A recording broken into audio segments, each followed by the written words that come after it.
Good morning students. आज हम start करते हैं page number 9, types of accounting information and it's need. Accounting information is gathered from financial statement. मतलब जो accounting information होती है वो हमें कहाँ से मिलती है? फाइनेंशियल स्टेटमेंट से मिलती है, मतलब profit and loss and balance sheet से। Accounting information is the base for all important business decision which are taken by owner. जो अकाउंटिंग इंफॉर्मेशन होती है वो एक मालिक के लिए बहुत इंपॉर्टेंट होती है, क्योंकि उसी के आधार पर, उसी के बेस पर वो अपने बिजनेस के डिसीजन ले सकता है। Management, potential investors, creditors, landers and employees and government and public in large, मतलब इन सब के लिए वो इन्फॉर्मेशन ज़रूरी होती है कि वो अपने डिसीजन उसी के अकॉर्डिंग ले सकें। They are interested parties in accounting information which can be broadly classified into two internal and external users. मतलब यही बताया जा रहा है कि दो पार्टीज होती हैं, एक होते हैं एक्सटर्नल, एक इंटरनल यूजर्स, जिनको ये अकाउंटिंग इन्फॉर्मेशन की ज़रूरत होती है। Hence different parties are interested in accounting information because which they receive from financial statement. यही बताया जा रहा है, ये जो पार्टीज होती है, जो लोग होते हैं, ये अकाउंटिंग इन्फॉर्मेशन को जानने के लिए बहुत इंटरेस्टेड होते हैं, जिनको ये इन्फॉर्मेशन इनको कहाँ से मिलती है? फाइनेंशियल स्टेटमेंट से मिलती है। The accounting information which is generated from financial statement can be classified as follows. ये बताया गया financial statement: information of profit, loss और surplus, information related to financial position, information of cash flow. चलिए अब हम नेक्स्ट पेज में आते हैं। Page number 10, point first, information of profit and loss और surplus. Every user need the information of net profit and loss of the business. चाहे जो भी यूज़र्स हों, उनको प्रॉफिट या लॉस होता है बिजनेस में, ये जानना ज़रूरी होता है। At the end of the year what really matter is the amount of net profit and net loss of the business. जब साल ख़त्म हो जाता है तो ज़रूरी होता है बिजनेस वाले के लिए जानना कि बिजनेस में प्रॉफिट हो रहा है कि लॉस हो रहा है। If the amount of net profit is very high, employees can demand more salaries and share holder में डिमांड मोर डिविडेंड। तो मतलब अगर ज़्यादा प्रॉफिट होता है तो जो आपके एम्प्लॉयज़ लोग काम कर रहे हैं वो ज़्यादा सैलरी डिमांड करेंगे, और जो शेयर होल्डर, मतलब जो आपकी कंपनी में पैसा लगाए, शेयर्स आपकी कंपनी के खरीद रखे हैं, तो उनको डिविडेंड भी ज़्यादा चाहिए रहता है। Investors can invest their money in the business in order to earn high rate of interest. जो इन्वेस्टर्स होंगे, अगर उनको पता चलेगा कि आप यहाँ बहुत ज़्यादा प्रॉफिट अर्न करते हो, तो आपके यहाँ पैसा लगाएंगे, जिससे उन्हें भी ज़्यादा रेट ऑफ इंटरेस्ट मिल सके। For the above purpose, it is necessary that the businessman prepares profit and loss account. इसलिए profit and loss बनाना जरूरी होता है। Profit and loss can be determined by considering the various operational activities of the business. हम profit और loss कैसे earn कर सकते हैं? जो काम करते हैं उसी के थ्रू हम अर्न कर सकते हैं by operating the business. The non-trading organization prepares the income and expenditure account to determine the surplus and deficit. और जो non-trading organization, मतलब जो बिजनेस नहीं करती, जैसे आपकी चैरिटी इंस्टीट्यूशंस वगैरह हो गए, तो ये लोग क्या करते हैं? ये लोग इनकम एंड एक्सपेंडिचर बनाते हैं, जिससे इन्हें पता चल सके कि इन्हें सरप्लस हो रहा है या डेफिशिट, मतलब ज़्यादा। सरप्लस मतलब ज़्यादा होता है, और डेफिशिट मतलब कमी, मतलब मनी ज़्यादा अर्न हो रहा है कि कम अर्न हो रहा है। If income is more than expense the balance is surplus. अगर इनकम ज़्यादा होती है और खर्चे कम होते हैं तो उनको क्या होता है? सरप्लस होता है। और उसके अपोजिट क्या होता है? डेफिशिट। मतलब अगर खर्चे ज़्यादा है, इनकम कम है, तो क्या होगा? डेफिशिट, कमी आएगी। Information related to financial position. The balance sheet provides the information of financial position. अब देखिए, फाइनेंशियल पोजीशन मतलब आपका बिजनेस स्ट्रांग है, वीक है, तो ये आपको कहाँ से पता चलेगी? बैलेंस शीट से पता चलती है। Balance sheet provides information of various assets and liabilities. Balance sheet में क्या दिखाया जाता है कि आपके यहाँ कितनी एसेट्स हैं, कितनी लाइबिलिटीज, मतलब आपने कहाँ कहाँ से कितना उधार ले रखा है। The asset side of the balance sheet provides the information of fixed assets and current assets. जो asset side है वो आपको क्या शो करेगा कि आपकी कितने fixed assets हैं, कितनी current assets हैं। The liability sides provide information of internal and external liabilities. और ये आपको ये शो करेगा कि आपके ऊपर कितनी external liabilities है, कितनी internal liabilities हैं। The study of assets and liabilities will help in assessing whether the financial position is strong or weak. तो जब हम ये देखेंगे कि हमारे पास कितनी assets हैं, कितनी liabilities हैं, तो हमें यही पता चलेगा कि हम कितने strong हैं या हमारा business कितना ज़्यादा weak है। Information of cash flow. Company prepares a statement of cash flow along with profit and loss and balance sheet. Company जो होती है वो एक statement of cash flow बनाती है profit और loss और balance sheet के साथ। The cash flow statement is a part of financial statement. ये भी एक फाइनेंशियल स्टेटमेंट का पार्ट है। The cash flow statement shows the movement or flow of cash during the year in operating, financing and investing activities. तो मतलब cash flow आपको यही show करता है कि आपके अंदर आपके बिजनेस में कितना पैसा आ रहा है, कहाँ जा रहा है. The cash flow statement shows the various items of source of cash and application और use of cash. मतलब कैश कहाँ से आ रहा है, उसका कहाँ यूज़ हो रहा है, कहीं वेस्ट तो नहीं हो रहा है, कौन कौन सी एक्टिविटीज़ में लग रहा है.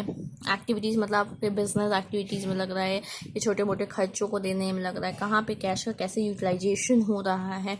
चलिए हम नेक्स्ट टॉपिक देते हैं, users of accounting information.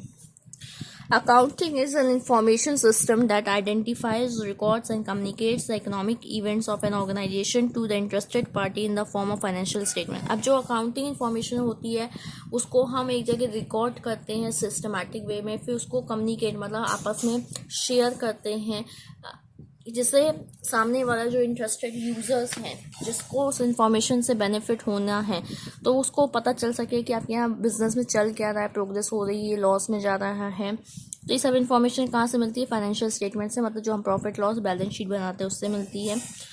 Accounting information users can be divided in 2 forms, internal and external. जो यूजर्स होते हैं वो 2 पार्ट में डिवाइड होते हैं, एक इंटरनल होते हैं, एक एक्सटर्नल होते हैं. अब इंटरनल में देखिए कौन कौन होते हैं. एक होता है ओनर मतलब मालिक, मैनेजमेंट मतलब जो आपका मैनेज बिजनेस को मैनेज और कंट्रोल करने का काम करता है, एम्प्लॉयज़ जो आपके यहाँ काम करते हैं. एक्सटर्नल में पहला हो गया क्रेडिटर्स, दूसरा banks and financial institutions, third is investors, fourth is government, fifth is consumers and 6th one is society. चलिए अब हम नेक्स्ट पेज में आते हैं. देखिए पहला दे रखा है internal users. The following parties are considered as internal users of accounting information. पहला होता है ओनर. ओनर मतलब मालिक. द ओनर प्रोवाइड फंड्स और कैपिटल फॉर द ऑर्गेनाइजेशन. जो मालिक होता है वो बिजनेस में पैसा लगाता है, फंड लगाता है बिजनेस को चलाने के लिए. They possess curiosity knowing whether the business is being conducted on sound lines और not and whether the capital is being employed properly और नॉट. मालिक ये जानने के लिए बहुत एक्साइटेड रहता है कि भैया जो उसको पैसा लग रहा है वो प्रॉपर्ली यूटिलाइज हो रहा है कि नहीं, उसका कुछ बेनिफिट हो रहा है कि नहीं, कैसा बिजनेस चल रहा है. They are interested in the profitability and solvency of business concern.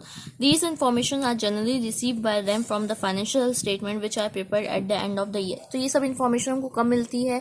Last में मिलती है, ईयर के एंड में, फाइनेंशियल ईयर के एंड में. और किससे मिलती है? फाइनेंशियल स्टेटमेंट से मिलती है कि उनका बिजनेस में प्रॉफिट हो रहा है कि लॉस हो रहा है, बिजनेस कैसा चल रहा है. इसलिए ओनर को बहुत ज़्यादा इंटरेस्टेड होता है ये इन्फॉर्मेशन जानने के लिए.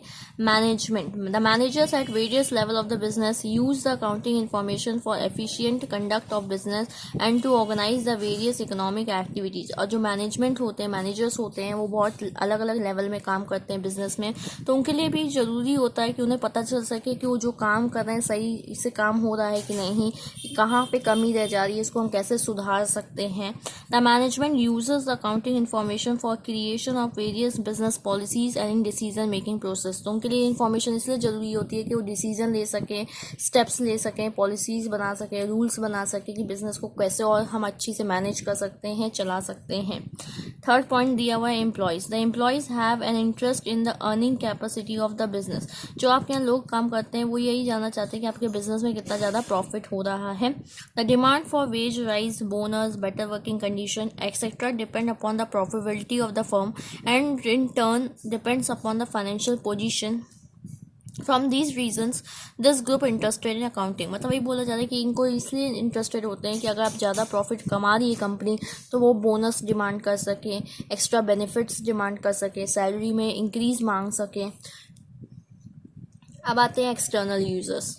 एक्सटर्नल यूजर्स में पहला पॉइंट दिया है creditors. Creditors are those person who have provided funds to the organization or goods and services at credit. Creditors कौन होते हैं? जो कंपनी को या बिजनेस वालों को पैसा प्रोवाइड किए होते हैं या कुछ सामान या सर्विस दिए होते हैं क्रेडिट में, मतलब उधार में दिए होते हैं. Creditors or lenders uses the accounting information to find out the ability of the borrower to repay the loan and the amount of assets and liabilities of the borrower, evidence of income, economic position before they lend the money to the economic entity. मतलब creditors को ये सब information किस लिए ज़रूरी होती है कि मतलब उसे पता चल सके कि आपके बिजनेस में आप कितना प्रॉफिट अर्न करते हो, कितना लॉस है, मतलब कहीं आप नुकसान में तो नहीं चल रहे, और पता चला आपने और पैसा ले लिया तो वो भी देने के लिए मतलब आपके पास कुछ है नहीं। इसलिए वो पूरा पहले चेक करते हैं, आपके रिकॉर्ड्स वगैरह देखते हैं कि हाँ भाई आपके पास पैसा है, आप उनका पैसा को रिटर्न कर सकते हो, या जो आप सामान उधार में लेते हो उसका पैसा दे सकते हो, तभी वो आपको उधार में चीज़ें देते हैं। Banks and financial institutions. Banks and financial institutions provide long-term and short-term finance to the business. Banks और financial institution क्या करती है, एक तरीके का मनी प्रोवाइड कराती है, चाहे वो लॉन्ग टर्म मतलब लंबे समय के लिए या शॉर्ट टर्म के लिए, जब तक बिजनेस को नीड होती है। These institutions analyze the financial position and soundness to know whether the firm will be able to pay their loans, funds are secured or not. मतलब वही है, ये वो लोग भी इसलिए रिकॉर्ड्स वगैरह चेक करते हैं कि आपके यहाँ भैया मनी कुछ है कि नहीं, प्रॉफिट होता है कि नहीं, और पता चला आपको मनी दे दिया, आप उनका पैसे रिटर्न ही नहीं कर सको, इसलिए वो सब रिकॉर्ड्स चेक करते हैं और कुछ सिक्योरिटी के तौर पे कुछ डॉक्यूमेंट्स रखते हैं। They are not interested to know about the progress, development and earning capacity for which they rely on accounting information. उनको बाकी चीज़ से इन्फॉर्मेशन की कोई ज़रूरत नहीं होती, उनको बस यही पता करना रहता है कि आप उनके पैसों को रिटर्न कर सकते हो कि नहीं कर सकते हो, या कोई एसेट्स, आप कौन सी एसेट को मोटरगेज कर सकते हो, सिक्योरिटी के तौर पे रख सकते हो। Point number 3, investors. Investors are the capital providers for a business. ये इन्वेस्टर्स कौन होते हैं, जो एक तरीके का मनी प्रोवाइड कराते हैं बिजनेस में। The investor sees the financial report for figuring out the possibility of business in future. Investors इसलिए देखते हैं कि फ्यूचर में ये बिजनेस चलेगा कि नहीं चलेगा, इसमें पैसा लगाना चाहिए कि नहीं लगाना चाहिए।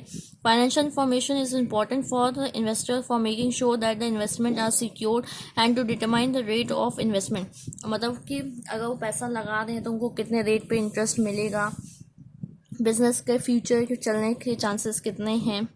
Government needs accounting information for the development of policy for specific business, economic policy, tax policy. Government को इसलिए इन्फॉर्मेशन चाहिए होती है कि वो रूल्स एंड रेगुलेशंस बना सके और उसी के अंडर बिजनेस काम करे, टैक्स कितना लेना है। In addition to, government also needs information for determination of national income and providing subsidies, और ये भी कैलकुलेट कर सके कि देश में कितनी इनकम है, किस सेक्टर में कितनी इनकम प्रोग्रेस हो रहा है, और किस किस को सब्सिडीज़ मतलब एक्स्ट्रा बेनिफिट्स प्रोवाइड करें, कंसेशंस प्रोवाइड करें। Consumers are interested in getting the goods at reduce price. जो कस्टमर्स होते हैं वो चाहते हैं कि उनको सामान कम से कम प्राइस में मिले। Therefore they wish to know the establishment of a proper accounting control which in return will reduce the cost of production and in turn less price to be paid by the customer. और वो इसलिए जानना चाहते हैं कि कितने का मिल रहा है, कैसे अकाउंटिंग रिकॉर्ड्स में क्या शो किया जा रहा है, जिससे उनको कम से कम कॉस्ट ऑफ प्रोडक्शन मतलब बनाने में कम पैसा खर्च हो और उन्हें कम भी पे करना पड़े। Society is a part of business environment in which business enterprises grow. Society एक ऐसा पार्ट होती है जहाँ पे बिजनेस का क्या होता है, बिजनेस कहाँ होता है, सोसाइटी में ही होता है। Business enterprise helps the society by protecting environment, generating employment, low cost education to the weaker section of the society. अब आपने बिजनेस में पढ़ा था कि हमेशा सोसाइटी मतलब हम सिर्फ प्रॉफिट अर्न करने का नहीं सोच सकते, हमें सोसाइटी के लिए भी कुछ अच्छा करना रहता है। तो आप जैसे जानते हैं जो बिजनेस होता है वो सोसाइटी में ही ग्रो करता है। तो वही बोला जा रहा है कि आपको सोसाइटी के इन्वायरमेंट कंडीशन के बारे में सोचना चाहिए, जिन लोगों को ज़्यादा से ज़्यादा जॉब प्रोवाइड करानी चाहिए, और जो आप जैसे गरीब पुअर सेक्शन, जो वीकर सेक्शन सोसाइटी है, उनको मतलब उनके बच्चों को एजुकेशन प्रोवाइड कराना चाहिए। In this connection, accounting information helps the society to know the contribution made by the business enterprise for the betterment of the society. तो हमें ये अकाउंटिंग इन्फॉर्मेशन ये बताता है कि किस बिजनेस सेक्टर ने कहाँ पे कितना मतलब सोसाइटी के वेलफेयर के लिए कितना पैसा खर्च किया है, कितना मतलब वो मतलब प्रॉफिट नहीं, सोसाइटी के बारे में भी सोचते हैं। इसलिए हमें अकाउंटिंग रिकॉर्ड्स बनाने ज़रूरी होते हैं। आपको इसमें बताया गया कि इंटरनल यूज़र्स कौन कौन होते हैं, इनके लिए कैसी इन्फॉर्मेशन यूज़फुल होती है, और एक्सटर्नल यूज़र्स कौन होते हैं और उनके लिए इन्फॉर्मेशन क्यों ज़रूरी होती है। Thank you.